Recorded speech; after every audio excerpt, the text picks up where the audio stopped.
Ito yung TV ni Ganda na problema natin. Meron na siyang linya. Dumadalawa to pero ngayon isa lang. Ano yan? Nanonood kayo? Nasa sahig? Hindi mo napapansin to? Hala? Ay, yung guhit! Bakit may guhit?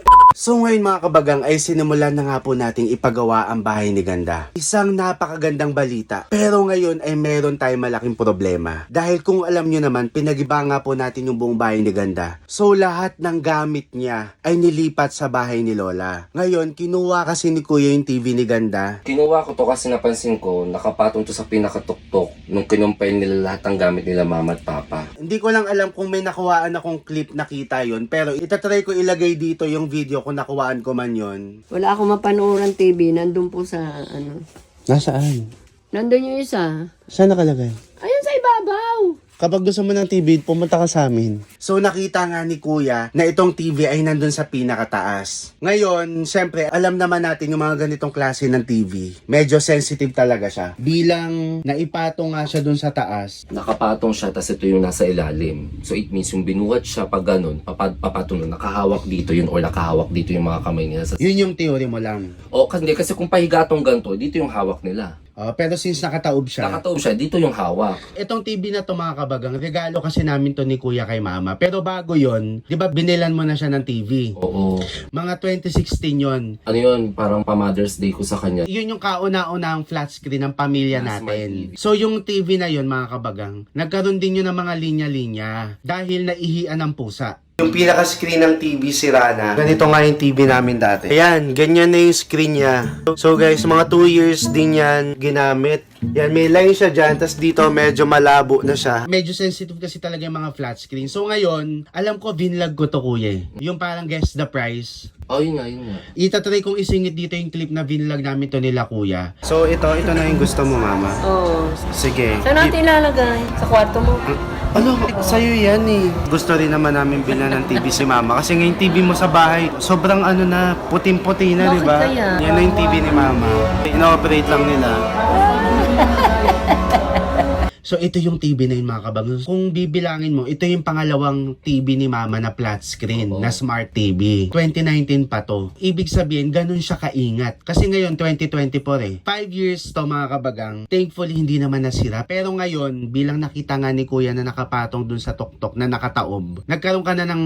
na-feel mo ba? Instinct, na-feel ko na kagad na, ay, yung patong. Kasi syempre, nakahiga to eh. Mm-mm. Matik yung, paano mabubuhat pataas yun dun? Sa tuktok eh. Mataas eh, tuktok. So, Oo, ibig sabihin, oo. kahit may tela dun, ibig sabihin, pinatong to, nandito yung kamay nila. Oo. Tapos kasi mga kabagang, para lang din may idea sila, binilin talaga namin na wag tanggalin yung TV. Di ba natatandaan mo? Oo. Binilin talaga namin mga kabagang na ihuli yung TV. Pero nagulat na lang kami, Natanggal na, parehas. natanggal na siya. So ngayon, this is the moment of to, pinakita na to sa akin ni kuya, pero ngayon ipapakita natin sa mga kabagang. Ito na yung TV na sobrang iniingatan ni mama.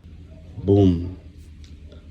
Ayan siya mga kabagang. Oh, ba't isa na lang yung linya? Di ba dalawa yan kanina? Nawawala nga, dito lumalabas yung isa. Eto na siya mga kabagang ngayon. Meron na siyang linya. Dumadalawa to pero ngayon isa lang. Hindi namin alam kung natatanggal pa ba to, kung paano siya matatanggal. Pero kasi, yung isang TV kasi ni mama, na binili ni kuya, ganyan din siya Sa nagsimula. gilid naman yung kasi. Sa gilid. Dito kasi umiihi lagi yung Pero isang linya lang din yun. hanggang sa dumami. Hanggang sa dumami na. So ngayon mga kabagang, yun yung kinakatakot natin. Kasi yung isang linya na yun, kanina dalawa yan, ngayon naging isa. Pero hindi kasi namin alam kung paano namin to sosolusyonan. Ngayon, gusto tong ipa-setup ni mama kasi yung isang TV niya mga kabagang, na yun naman yung binigay ko na palanunan ko sa Christmas party. Ay, kalabaw ng kabayong utin. Uy, ano ito? Kaninong TV yan? Sa'yo? May TV na tayo ah. Oo. Ina, wala na nga tayong panggastos sa bagong taon. Hindi, napalanunan ko sa office yan. Oh, yung luma natin, bigay natin kay Lola. Kuya, ano ba ito mabubuhan? Dagdag na naman sa kuryente! Hindi rin bumubukas. Nag-blackout na yung Nag-blackout. May So, ngayon- sound na nag-blackout na yung May sound pero blackout. Oo. So, yun ang problema natin ngayon mga kabagang. Kasi to, pinapa-setup to ngayon ni mama. Pero, paano natin isa-setup kung meron siyang linya, edi makikita yun ni mama. Yun yung malaki natin problema ngayon mga kabagang, kung paano natin to ipapakita kay Ganda. Pero syempre, wala naman tayong choice at wala namang may kagustuhan. Hindi rin naman na namin naiisip nila kuya na maghanap ng sisisihin or tanungin pa yung mga nagbuhat lahat kasi nangyari naman na hindi na mababago. So ngayon, ang gagawin na lang natin ay ipapakita natin to kay Ganda. At sabay-sabay nating saksihan ang magiging reaksyon niya. Let's go. Bulong na. Ano yun? Ba't may sipit ka sa ano? Nagsasampay ako Halika na. ng brief, ng panty, ng bra. Ang damit. Brief. Ma, kasi dito ka na maglaba. Yung mga panty, mga brief, hindi ko yan winawashing. Bakit? Bakit? Halika Wala dito. bang coke? Anday lang kung bakit kita pinapunta. Bakit nga? Ay, bakit? Kuya, paano? Do the honors. May pagkain? Parang kulang kinain ko, parang gusto ko masarap. May papapanood sa'yo si Kuya. Ha? Medyo magulo lang mga kabagang kasi alam niyo naman, ginagawa yung bahay ni Ganda. Ano ginagawa mo? Dito ka. Paano mo makikita ipapapanood sa'yo? Ano ba yan? Antik na nahihilo ako sa... Saan yan? Sige, buksan mo na. Ay! Ano yan? Nanonood kayo? Nasa sahig? Hindi mo napapansin? Signal? Walang tao, wala. Walang tao. Hindi mo napapansin? Paano mapapansin? Nasa sahig? Lapitan mo kasi, lapitan mo. Ha? Lapitan mo. Yung TV? Lapitan mo nga. Ano yung TV? Yung TV, lalapitan ko. Tingnan mo. Lapitan mo. Upo ka tapos check mo. No signal. No signal. Source. Hindi mo napapansin. No signal. Source. No signal. Tanga ka. Anong gagawin ba? Hindi mo napapansin, ma? TV, napapansin ko, natural. Ayan, oh, no signal. HDMI 1. Ah, dito mas, pag dito siya HD. Dito ka. Tayo ka dito. Dito ka tayo. Para mas mapansin. Dito ka pumesto dyan. Ayan. Tingnan mo. May napapansin ka sa TV? TV ko yan sa bahay. May Oo nga. napapansin ka nga sa TV? Tingnan mo yung TV maigi. Walang tao. Hindi mo napapansin? Black, black. White, puro Hindi mo white. napapansin to? Hala? Ah, yung guhit! Bakit may guhit na kalabaw? Bakit may guhit? Hindi namin alam. Sino nagtanggal doon? Tang. Sino natanggal dun? Oh, yun yun. Yung mga mama, ang daming naperwisyo, pati lalagyan ko ng damit, nakabungkal-bungkal. Sila, wala namang umalalay eh. Ayan. Hindi mo nakikita ilang linya. Oo nga, ba't may linya? Yun Sira na? Hindi. Na, Hindi, pero may ganyan. sa pagkakatanggal yan, nadinginan nila yan. Ay, puto na. Paano matatanggal yan? Wala na. Hindi ko alam. Ha? Mahal pa naman yan. Hayaan mo na ako na magliligpit yan. Ako na magliligpit yan. Ay, yung linya. Ganyan ba yan? Naku, Naalala mo yung sa LG natin? sasabihin ko sa kanila.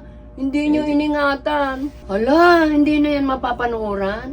Mapapanooran pa rin Mapapanood naman. pa, pero nga may chance na dumami pa yung... Kaso nga yun, may linya na mga kabagan. Wala. Yan ang matindi nating sorpresa para kay Ganda. Ang mahal pa naman ng TV yan, binigay ninyo sa akin. Mahirap naman sabihin ko yung TV mo. Ganyan na lang. Buti nga hindi, yung TV malaki, hindi kasi nga nalapag sila eh. Ito kasi sa tuktok kasi pinatong. So ano yan, So, ang, baka ang na-pressure tingin sa namin tuktok dyan, buhat. nadiinan niya ng Hindi. hawak. Nasa tuktok siya, di ba? So, Oo. so pag yung binuhat doon, baka nadiinan. Nadiinan. Hindi naman sinasadya. Eh, Hala, Diyos ko, sayang. Ang mahal pa naman ng TV yan. Buwan-buwan pa na hinulugan. Sira na yan pag ganyan na. hindi pwede. Ang epic lang kasi. Kahit ipayos, hindi Hindi ko mawawala. alam kung may marunong mag-ayos yan kasi wala nang warranty yan. Oh, ano man sabi mo sa magandang sorpresa namin na para si mahal ka namin. Mahal na mahal ko yung TV kong yan eh. Ba't nang kaganyan yan? Talagang isang linya lang nawala yung isa. Nadiinan yan. Piling ko maaayos yan kaso nga lang mahal pa ayos Ay, yan, ma'am. ginanong ko eh. Kanina. Ah, pag nadidiinan?